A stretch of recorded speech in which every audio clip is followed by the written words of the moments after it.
Colombia के Nobel पुरस्कार विजेता साहित्यकार गैब्रियल गार्सिया मार्केस ने एक जगह लिखा था, all human beings have 3 lives, public, private and secret.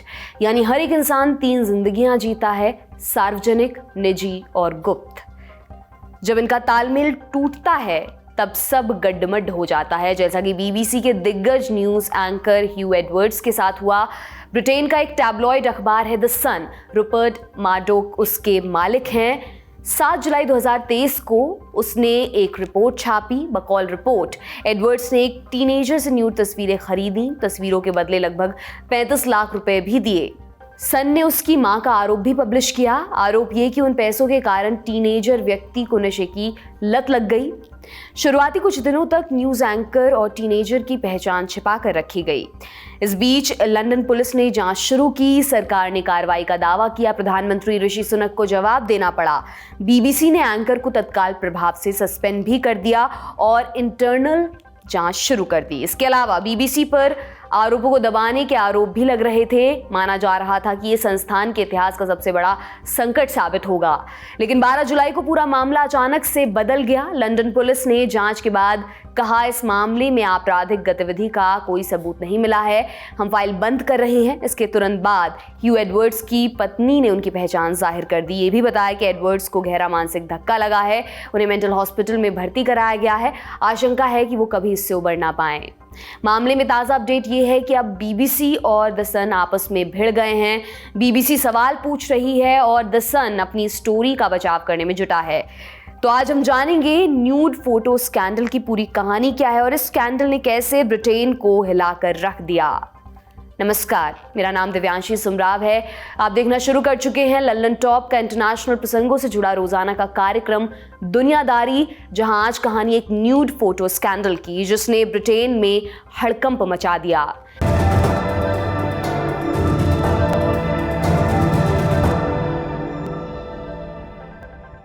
पहले एक नजर टाइमलाइन पर डाल लेते हैं।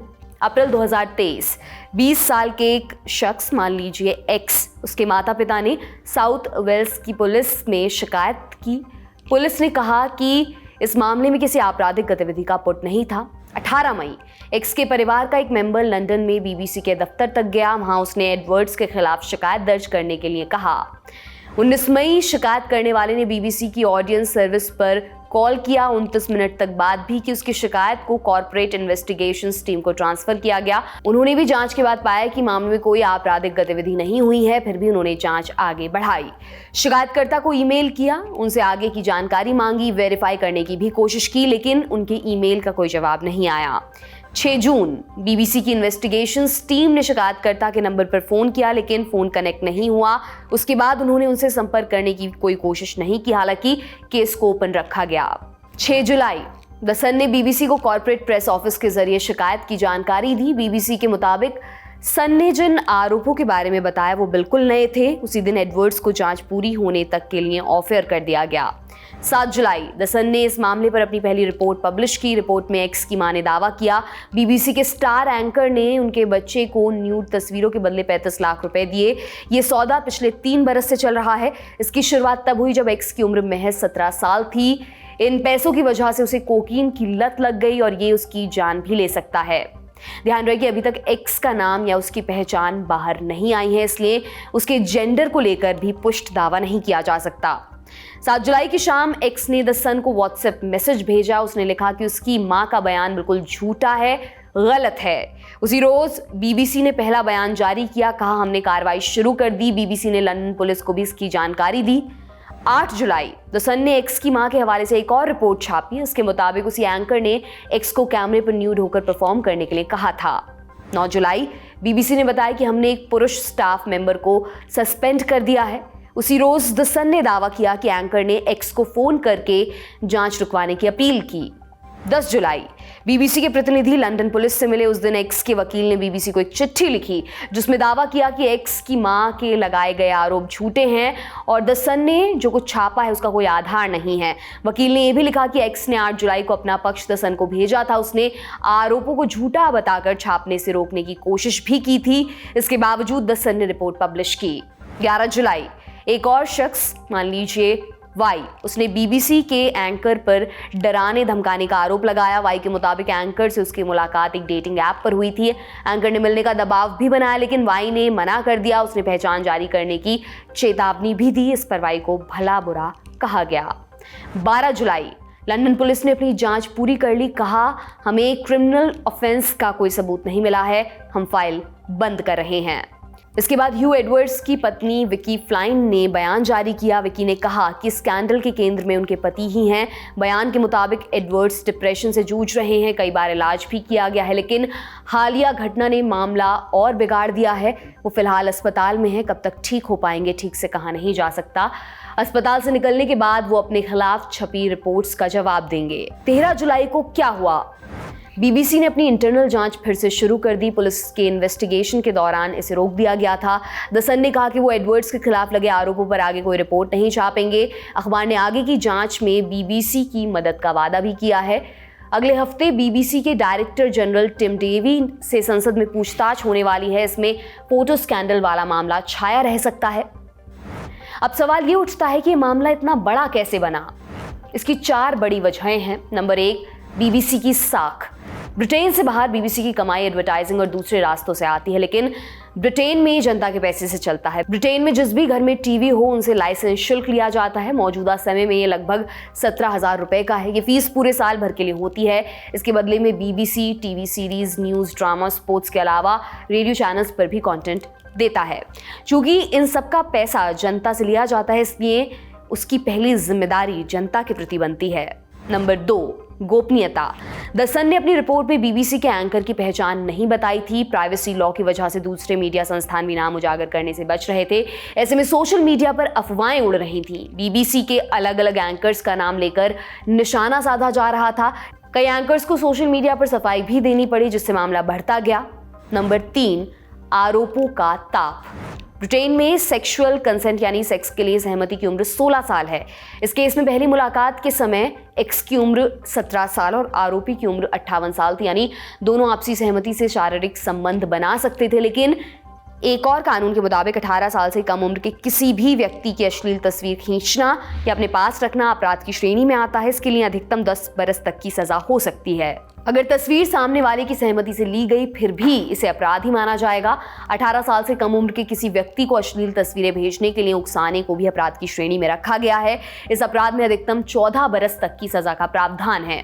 मौजूदा समय में एक्स की उम्र 20 बरस और आरोपी यानी एडवर्ड्स की उम्र 61 बरस हो चुकी है, यानी अब उन पे ये कानून भी लागू नहीं होगा। लेकिन अभी तक ये साफ नहीं हुआ है कि क्या एडवर्ड्स ने सचमुच में न्यूड तस्वीरों के बदले एक्स को पैसे दिए। क्या जब न्यूड तस्वीरों का आदान प्रदान हुआ उस समय एक्स की उम्र 18 साल से कम थी, आदि। चौथी और आखिरी वजह ह्यू एडवर्ड्स से जुड़ी है। एडवर्ड्स बीबीसी के सबसे दिग्गज और प्रभावी एंकर हैं। उन्होंने 1984 में बतौर ट्रेनी बीबीसी ज्वाइन किया था। तब से वो लगातार आगे बढ़ते रहे हैं।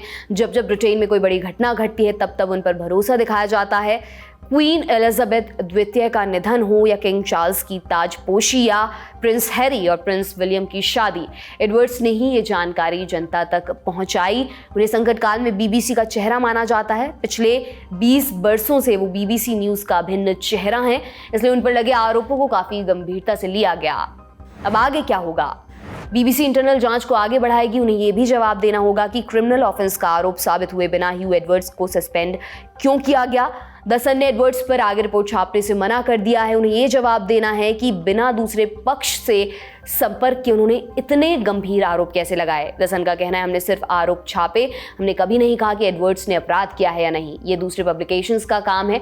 हार्वर्ड कैनेडी लॉ फर्म में मीडिया डिस्प्यूट्स के लॉयर मैथ्यू गिल ने न्यूज एजेंसी AFP से कहा, If the allegation made in The Sun that Hugh Edwards had paid a 17-year-old for explicit images were found to be untrue, that could have serious implications for The Sun. For example, Hugh Edwards could sue them for defamation.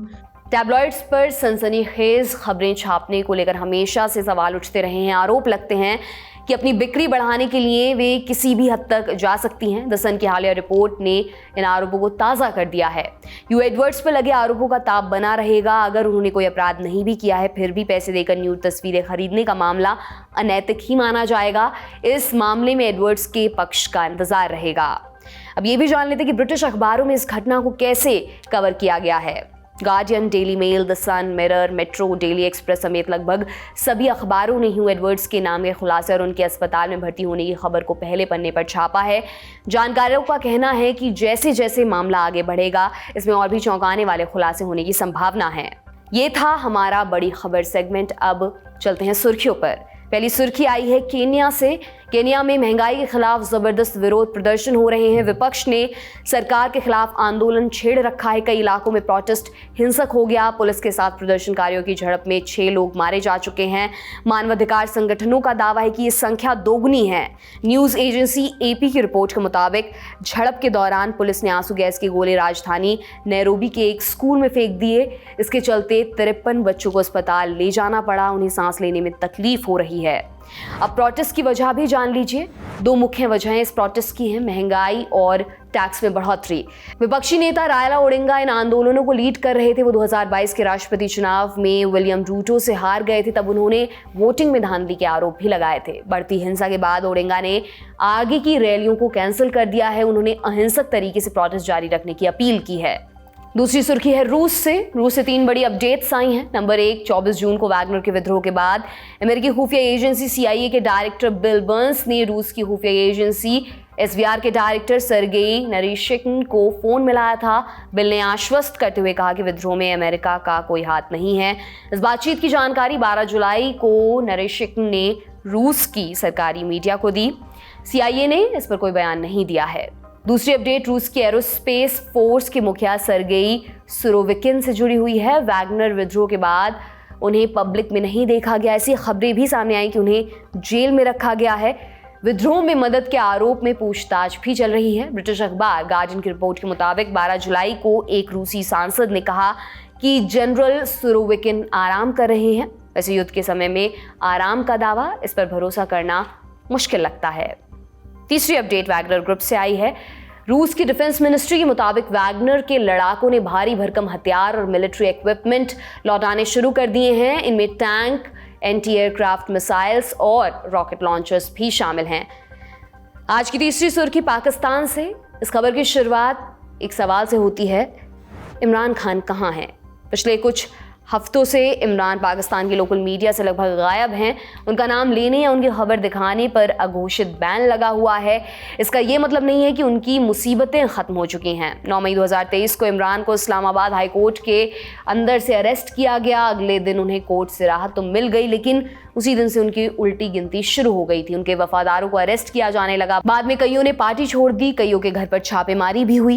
Imran का आरोप है कि ये सब military establishment के इशारे पर हो रहा है।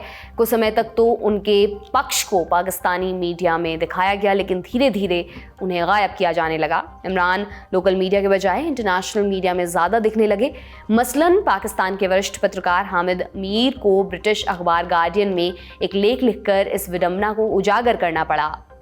12 जुलाई को इमरान ने अमेरिकी न्यूज़ चैनल फॉक्स को इंटरव्यू दिया। बोले, मेरी गिरफ्तारी तय है, अगले हफ्ते तक मुझे जेल में बंद कर दिया जाएगा। और इसी दौरान उन्होंने एक यू टर्न भी लिया। कहा, मुझे कुर्सी से हटाने वाला पूर्व आर्मी चीफ कमर जावेद बाजवा था। इससे पहले इमरान अमेरिका पर साजिश रचने के आरोप लगा रहे थे। इमरान को 9 अप्रैल 2022 को अविश्वास प्रस्ताव लाकर प्रधानमंत्री की कुर्सी से हटा दिया गया था। तब से इमरान ने मिलिट्री एस्टैब्लिशमेंट के खिलाफ मोर्चा खोल रखा है। तो दोस्तों, आज का दुनियादारी यहीं पर हम समाप्त करते हैं। कल फिर आपसे मुलाकात होगी, इसी उम्मीद के साथ मैं विदा लेती हूँ। शुक्रिया, शुभ रात्रि।